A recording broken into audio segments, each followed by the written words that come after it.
Hello friends, welcome back to our channel Pro Computers में एक बार आपका फिर से स्वागत है। आज की एक और वीडियो के साथ हम आपके साथ जुड़ चुके हैं। इस वीडियो में हम जीएसटी के एक टॉपिक डिम्ड एक्सपोर्ट के बारे में डिस्कशन करेंगे कि डिम्ड एक्सपोर्ट एक्चुअल में होता क्या है और किस प्रोसीजर्स में आप इसको टैली में प्रोसीड करेंगे। देखिए, डिम्ड एक्सपोर्ट का मतलब होता है जब आप किसी कंपनी से कोई प्रोडक्ट एक्सपोर्ट करते हैं। ये सिर्फ सेल्स पर ही लगता है इस एक्सपोर्ट प्रोसेस, क्योंकि इसमें डिम्ड एक्सपोर्ट वर्ड आया है। एक्सपोर्ट का मीन होता है कि आप उस प्रोडक्ट को सेल्स करेंगे किसी अदर कंट्री या अदर स्टेट पे। ठीक है, तो 2017 से पहले इसके ऊपर सभी प्रकार का टैक्स लगता था। 5%, 12%, 18%, जितनी रेट का आपका आइटम है उस रेट पर आप टैक्स दे देते थे। बट यहाँ एक प्रोसीड हो गई कि जब आप उसको डिम्ड प्रोसेस में ले रहे हैं, जो डिम्ड वर्ड है वो टेक्स्ट को डिमांड वाइज शो करवाता है। तो इसमें क्या हुआ कि गवर्नमेंट ने 2017 के बाद में डिम्ड एक्सपोर्ट के ऊपर 0.1% टैक्स लागू कर दिया कि 0.1% टैक्स ही आपको डिम्ड एक्सपोर्ट पर देना पड़ेगा, चाहे आप किसी भी रेट का आइटम खरीद दीजिए। इसके लिए कंपनी को EOU में एक एडमिशन करवाना पड़ता है अपना, जिसमें वो खुद को उसके अंदर रजिस्टर करवाती है कि वो डिम्ड एक्सपोर्ट के लिए एप्लीकेबल है। हालांकि ये टैक्स आप बिल पर लगाते हैं सेल्स के, बट ये जो सेल्स का बिल बना रहे हैं ये सामने वाली कंपनी के ऊपर लागू नहीं होगा। ये वो कंपनी टैक्स नहीं देगी, ये टैक्स आपको ही पे करना पड़ता है रैंडमली। जैसे आप अगर प्रोडक्ट खरीद रहे हैं, आई मीन टू से प्रोडक्ट बेच रहे हैं, तो आपको यहाँ पर टैक्स खुद ही पे करना पड़ेगा एक बार के लिए, बट आप उस बिल में उसको शो करवाते हैं। जब आप उस टैक्स को डिडक्ट करते हैं, या यूँ कह दीजिए जब आप उस टैक्स को काटते हैं, तो वो आपके लिए रिफंडेबल टैक्स होता है। आपको फ्यूचर में वो टैक्स पुनः या वापस मिल जाता है, क्योंकि आपको उस पार्टी के ऊपर उस टैक्स को एप्लीकेबल करने की कोई ऐसी नीड नहीं होती है। तो चलिए उसको प्रोसीड करते हैं अपन अपनी टेली स्क्रीन के ऊपर। हम अपनी टेली स्क्रीन के ऊपर आ चुके हैं। यहाँ आपको अपनी कंपनी का नाम दिख जाएगा, रैंडम मैंने कोई भी कंपनी बना ली है। अब इसके अंदर अपन कुछ लेजर्स क्रिएट कर लेते हैं। जैसे मैंने क्रिएट पर जाकर यहाँ कुछ लेजर क्रिएट कर ली। सबसे पहले मैं उस पार्टी का नाम क्रिएट करूँगा जिस पर मेरे को डिम्ड एक्सपोर्ट लगाना है। फॉर एग्जाम्पल, अंकित लिमिटेड करके मेरे पास एक कंपनी है, तो मैंने उसको डाल दिया है। ये मेरे लिए सेल्स की पार्टी है, तो मैं इसको सेंट्री डेटर्स पे डालूंगा। यहाँ इसका एड्रेस अभी आप राजस्थान ना रखें, यहाँ इसका एड्रेस हम रख देते हैं। फॉर एग्जांपल, केरला की कोई कंपनी है और इस केरला के जीएसटी नंबर डाल देते हैं इस पर। जस्ट अ मिनट, हम गूगल से ले लेते हैं केरला के जीएसटी नंबर।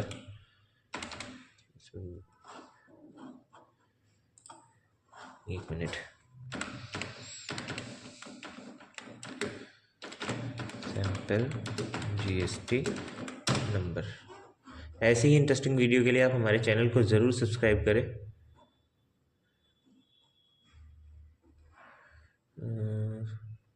आंध्र प्रदेश के आ रहे हैं, केरला के जीएसटी नंबर अपनी को आइडेंटिफाई नहीं हो रहे एक्चुअल में यहाँ।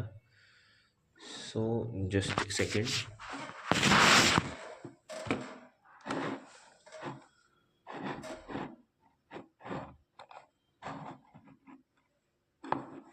चलिए अपन रैंडम कोई भी नंबर टाइप कर देते हैं वहाँ, जो भी अपने को समझ में आ रहा है, क्योंकि आपके पास अगर जीएसटी में गूगल पर नहीं शो रहा है तो आप रहने दीजिए।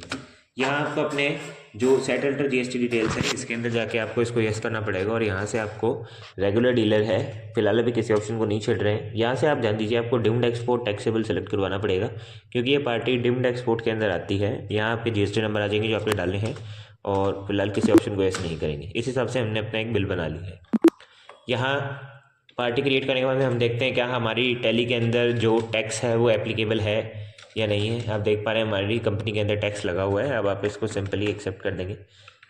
अपने जो लेजर्स थे, जैसा कि अपन ने एक लेजर क्रिएट कर लिया था कंपनी का, ऐसे ही हम एक दूसरा लेजर क्रिएट कर लेते हैं। मैंने यहाँ एक लेजर क्रिएट कर लिया है, डिम्ड एक्सपोर्ट टैक्सेबल। ऐसे ही आप रिलेटेड एग्जेम्प्टेड के भी काट सकते हैं। यहाँ आपको सेल्स अकाउंट के अंदर इसको रखना है, और यहाँ देख पा रहे हैं आप सेट अल्टर जीएसटी डिटेल्स, आपको इसको यस करना है क्योंकि हम जीएसटी डिटेल्स एप्लीकेबल कर रहे हैं। डिस्क्रिप्शन एचएसएन आपको पता है तो डाल दीजिएगा। नॉन जीएसटी गुड्स नहीं है अपने पास, टैक्सेबल गुड्स हैं। अब देखिए आप नेचर ऑफ ट्रांजेक्शन्स पे आते हैं। यहाँ आपको अपना सेलेक्ट कराना पड़ेगा डिम्ड एक्सपोर्ट टैक्सेबल, जो एक वर्ड दे रखा है वो। जिस कंपनी के अंदर ये नाम नहीं आता है उसको आप स्किप कर दीजिएगा, बट यहाँ आपको बेसिक नीड्स में इसको सेलेक्ट करवाना पड़ेगा। अब यहाँ आपको कितने परसेंट टैक्स देना है, 0.1% जो आपका टैक्स होगा वो डालना है, और इसको सिंपली प्रोसीड करवाना है। यहाँ मेरी डिम्ड की स्पेलिंग थोड़ी सी मिस्टेकेबल हो चुकी है, तो इसको करेक्ट कर लेते हैं। Just a second.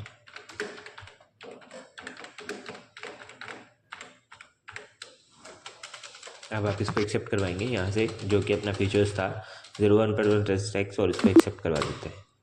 यहाँ अपने दो लेजर बन चुके हैं, एक पार्टी का लेजर, दूसरा डिम्ड एक्सपोर्ट का लेजर। अब हम तीसरा लेजर क्रिएट करते हैं यहाँ, जो कि अपना IGST का लेजर होगा। अब IGST ही लगेगी, ऑब्वियस सी बात है, क्योंकि आप जब टैक्स दे रहे हैं तो दूसरे स्टेट में ही जाएगा ही। तो यहाँ आपने इस पर IGST लगाई है। यहाँ आपको इसको ड्यूटीज एंड टैक्सेस के अंदर डालना है, GST का हिस्सा है। ये इंटीग्रेटेड टैक्स है, 0.1% टैक्स। आपको यहाँ कुछ टाइप नहीं करना, परसेंटेज ऑफ कैलकुलेशन को आप जीरो ही रखिए, नॉर्मल राउंडिंग और 1 के साथ इस प्रोसीजर्स को अपन सेव करेंगे।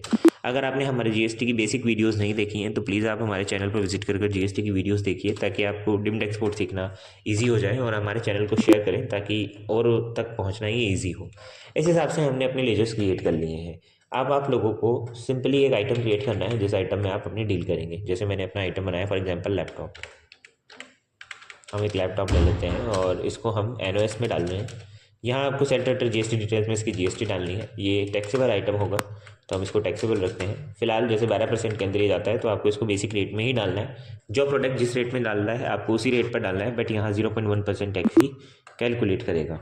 अब आप इसको अपने बिल पर प्रोसीड कर देखते हैं, तो आपको सिंपल वाउचर्स पर जाना है। यहाँ से जैसे ही आप F8 सेल्स प्रेस करते हैं और अपनी पार्टी को सिलेक्ट कराते हैं, जो कि आपकी अंकित लिमिटेड एक पार्टी थी, एंड जो कि जैसी डिटेल्स होती है अपन वो फिल कर देंगे और आगे आ जाते हैं। यहाँ डिम्ड एक्सपोर्ट टैक्सेबल का अपना लेजर अपन वो सेलेक्ट कराएंगे। टैक्स क्लासिफिकेशन सेल के अंदर आपको यहाँ से डिम्ड एक्सपोर्ट टैक्सेबल सेलेक्ट कराना है। अगर आप निल रेटेड और एग्जेम्प्टेड आइटम्स बनाते हैं तो आप एग्जेम्प्टेड में एग्जेम्प्टेड सेलेक्ट कराइए और निल रेटेड में निल रेटेड सेलेक्ट कराइए। फिलहाल हमारे पास टैक्सेबल आइटम है तो हमने टैक्सेबल आइटम्स लिए हैं। यहाँ हम अपनी जो भी आइटम था उसको सेलेक्ट करा लेंगे। इसकी क्वांटिटी टाइप्स कर देंगे, जितनी भी इसकी क्वांटिटी होगी। जो भी इसकी बेसिक रेट आप रखना चाह रहे हैं वो रेट टाइप कर दीजिए। आपका अमाउंट जो कि टोटल बिल का होगा वो कैलकुलेट हो जाएगा। अब आपको अपनी इस अमाउंट से जस्ट नीचे आना है और यहाँ अपना IGST का एक बेसिक लेजर सेलेक्ट करा देना है। जैसे ही आप IGST का लेजर सेलेक्ट कराएंगे आप देख पा रहे हैं आपके पास 0.1% टैक्स कैलकुलेट हो गया है। हम इसको कैलकुलेशन प्रोसेस से चला कर देखते हैं। आपको कीबोर्ड में Ctrl+N प्रेस करना है। यहाँ से आपको अमाउंट टाइप करनी है, लाइक 22,50,000 रुपये, और उसको मल्टीप्लाई कर देंगे 0.1% के साथ। तो आपकी अमाउंट कितनी आएगी 2520, और हमने 100 नहीं लगाया है एक्चुअल में, कैलकुलेशन मिस्टेक, सॉरी। एंड पर क्लिक कर देते हैं एंड 22,50,000 मल्टीप्लाई 0.1 डिवाइड बाई 100। अब आप देख रहे हैं आपके पास कितनी अमाउंट आ रही है 2250। तो यह आपकी कितनी अमाउंट आ रही है टैक्स की 2250। ये आपका टैक्स बनता है जो कि आप अपने लैपटॉप पर डिम्ड के लिए चार्ज कर रहे हैं।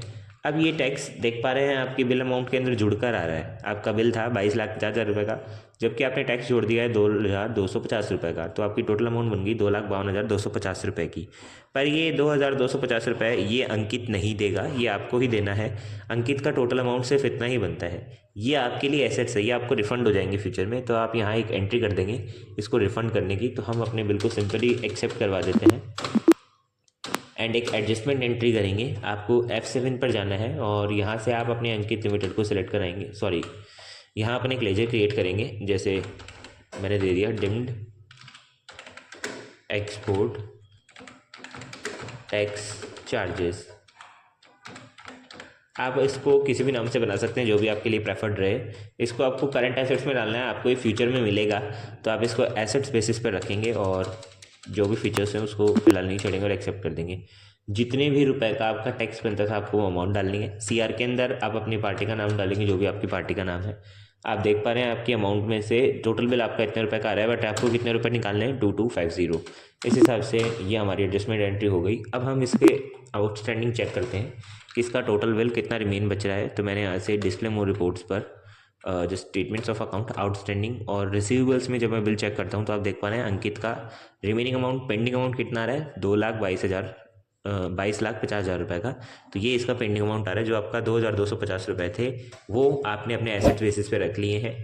हम इसकी रिपोर्ट्स देखना चाहें तो रिपोर्ट्स कहाँ से देखें? आपको रिपोर्ट्स देखने के लिए GST रिपोर्ट GSTR 1 के अंदर जाना है और यहाँ से अगर आपका बिल प्रेफर्ड रहेगा तो आपकी डिटेल्स जो है वो बाहर आ जाएंगी। बट अपने बिल में GST नंबर सही नहीं है तो आपको अनसर्टेन ट्रांजेक्शन के अंदर ये बिल रिप्रेजेंट होगा। यहाँ देख पा रहे हैं आप, अंकित लिमिटेड में आ रहा है, ये बोलेगा जीएसटी टेबल वाइज डिटेल सही नहीं है यहाँ। अगर आप इसके अंदर जीएसटी नंबर करेक्ट डालते हैं तो ये आपको डिटेल्स यहाँ दिखाएगा B2B इनवॉइस के अंदर। फिलहाल अपने को गूगल पर इसके जीएसटी नंबर नहीं मिले थे, तो हमने इसके जीएसटी नंबर्स में थोड़ी सी गलती कर दी, इस कारण से अपना बिल बाहर नहीं आया। ऐसी इंटरेस्टिंग वीडियोज़ के लिए आप हमारे चैनल को सब्सक्राइब कीजिए, प्रो कंप्यूटर्स को सब्सक्राइब करना नहीं भूलना है और ज़्यादा से ज़्यादा शेयर करना है। धन्यवाद, थैंक